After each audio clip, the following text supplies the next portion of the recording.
اعوذ باللہ من الشیطان الرجیم بسم اللہ الرحمن الرحیم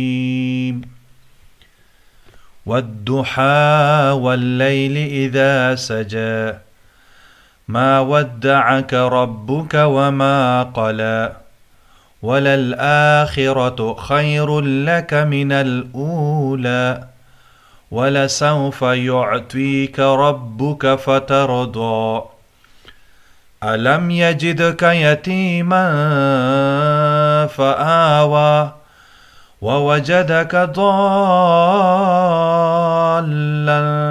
فهدى ووجدك عائلا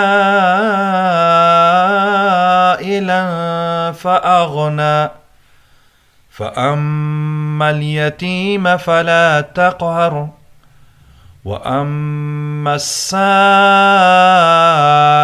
فلا تنهر وأما بنعمة ربك فحدث صدق اللہ العظیم۔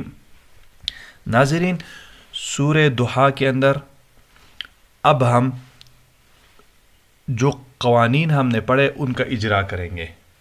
تو ہم نے پڑھا ہے مد کے قانون کو اور غنہ کے قانون کو۔ مد متصل اور مد منفصل، یہ دو قسمیں ہیں مد کی، اور غنہ۔ تو اب ہم یہاں پہ دیکھیں گے کہ مد کہاں پر آیا ہوا ہے اور غنہ۔ آپ یہ دیکھیں عائلن، اس صورت میں عائلن یہاں پر دیکھیں یہ مد متصل، اور مد متصل کی تعریف ہم نے یہ کی تھی کہ مد اور حمزہ دونوں ایک ہی کلمے میں۔ تو جو مد کی دو قسمیں مد متصل مد منفصل، ان میں سے ایک یہاں پر آیا ہوا ہے۔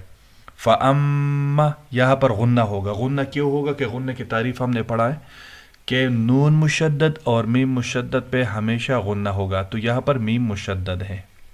وَأَمَّا یہاں پر بھی غنہ ہوگا اس لیے کہ میم مشدد ہے۔ السائلہ یہ مد متصل ہے اس لیے کہ مد اور حمزہ دونوں ایک ہی کلمے میں جمع ہے۔ وَأَمَّا بِنِعْمَةِ رَبِّكَ فَحَدِّثْ یہاں پر غنہ ہوگا اس لیے کہ میم مشدد ہے۔ تو جو قانون ہم نے پڑھے ان کا اجرا یہاں پر ہوگا۔ اگر آپ لوگ اسی طرح جو قاعدے ہم پڑھیں گے اور اس کا اجرا کرتے رہیں گے تو زندگی بھر نہیں بھولیں گے اور قرآن پڑھنے کا حق بھی ادا ہوگا۔ تو آج کے لیے اتنا ہی کافی ہے، ان کو ریوائز کریں، دیکھتے رہیے فا اسلامک سینٹر یوٹیوب چینل۔ والسلام۔